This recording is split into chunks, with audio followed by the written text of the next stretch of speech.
rikicin da yake faruwa a yankin Middle East, wato na lura Iran ba wanda take jin haushin ta kamar Kuwait.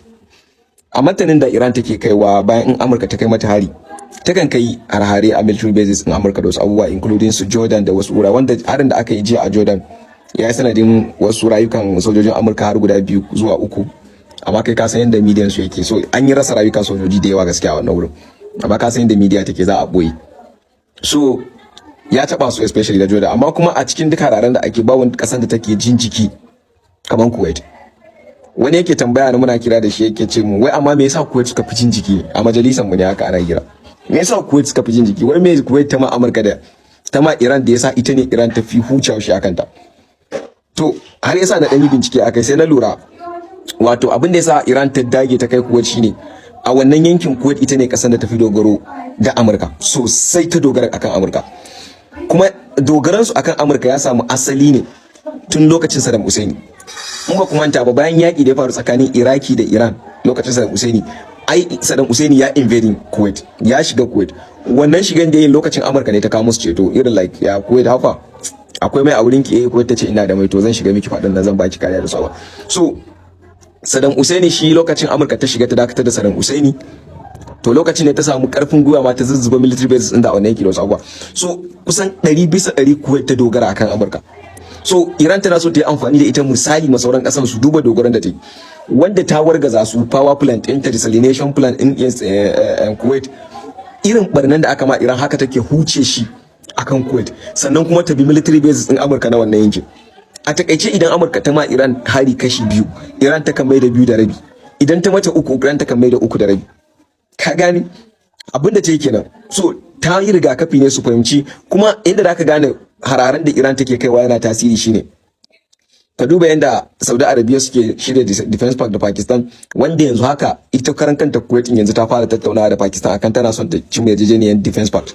Wato idan ka taba Pakistan, idan ka taba Saudi Arabia ka taba Pakistan, idan ka taba Kuwait ka taba Pakistan, sai ka me yasa suke ta dogaro akan Pakistan? Ai da Amurka ne. Idan kana da Amurka world power baka bukatan kowa. Menene dalilin da yasa yanzu suke zuwa bayan Amurka suke da defense pact da wata kasa?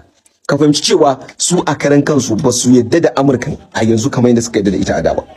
Wanda abin da Iran take so ta saka musu a kwalwa tuntuni kenan, kuma yana tasiri. Yana tasiri.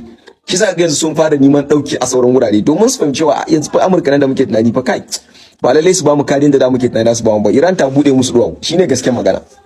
Kuma hakan yayi kyau. Maybe su fara farfadowa cikin hankulansu. Yayin da naga Donald Trump yake magana akan cewa idan har Iran ta ce ta mallaki nuclear power waya mu ya dawo, shi da sojojin Amurka ba za su ba mu Saudi Arabia guduma da za ta mallaka ita ma. So ka gane sun fara ganin tasirin su ya fara tafiya, so suna so su nuna ma Larabawa na suna da amfani da su abubuwa makamanta haka.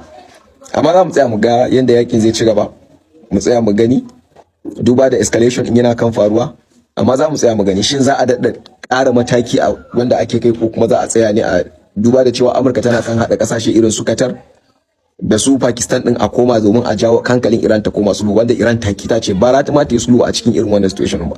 Idan har ana buƙatar sulhun ta to a dakatar da komai tukuna.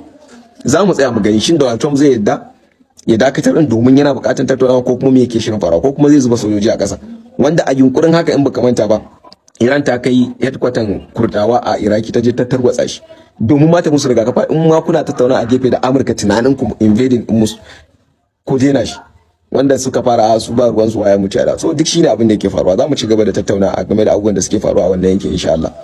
Allah ya taimake mu kuma Allah ya samu dace. Balaja Iran duniya ce a wannan yakin. Wani salo da kasar Iran take amfani da shi wallahi kai karin kanka sai kai mamaki. US Congressman ya fito yana maganan cewa kasar Iran tana yaudaran su da tsofaffin makamai, daga baya kuma ta kai hari da sababbin makamai. Bare muku bayani. Idan Iran ta tashi kai ma guri hari, za ta fara kaiwa ne da tsofaffin makamai, ta ringa kai da tsofaffin makamai. Wannan tsofaffin makaman fa idan ta yi hari da su suna iya tafiyan minti 20 kafin su kai inda ake so a kai. Su kuma sababbin nan tafiyan minti 7 suke yi. So abinda Iran take yi idan ta gama ta ringa kai da tsofaffin makamai har sai wannan din kasar Amurka ya gaji, ya defense system din da suke amfani da shi har sai ya gaji, daga nan sai ta fara kaiwa da sababbin makamai wanda suke da mugun hadari. Kuma harin nan da take kai wancan tafiyan 20 suke, a yayin da wayannan tafiyan minti 5 suke.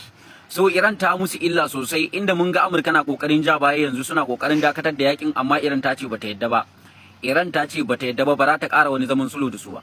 Wato wayan da Amurka ita take yi shine idan ta sha wahala a yakin nan shine take amfani da zaman sulhu. Za ku ji ta fara kiran wasu kasashe a cikin wayanda suke taimakon kasar Iran, kamar yanzu yanda ta ce kasar China da Russia su ne suke taimakon kasar Iran. Suna cewa su suke ba su bayanai, su suke musu to da kaji Amurka ta fara kiran wani ƙasa idan ana faɗa da Iran to so take aje zaman sulhu. To Iran ta fahimci haka, kuma Iran sun ce ba wani zaman sulhu yanzu, za a ci gaba da yaƙi ne kawai. Za a ci gaba da yaƙi ne kawai. Kuma Amurka fa dan kun ta zauna zaman sulhu ba wai dan a ta wannan bane ba, sun give up, a'a sun je su ƙara shiryawa ne. Wato Iran wallahi ba ƙaramin kokari take a yaƙin nan ba. A ce duk yaƙin nan tunda aka fara shi bata taɓa zama ta nemi zaman sulhu da Amurka ba. Bata taɓa neman sulhu da super power ba. Wannan shine maganar gaskiya. So ubangiji Allah ya ƙara taimakon musulunci da musulmai, ya ƙara tattaro mu da bukakin munafukan nan a ci gaba da bi ta kansu. Allah ya sa mu dace.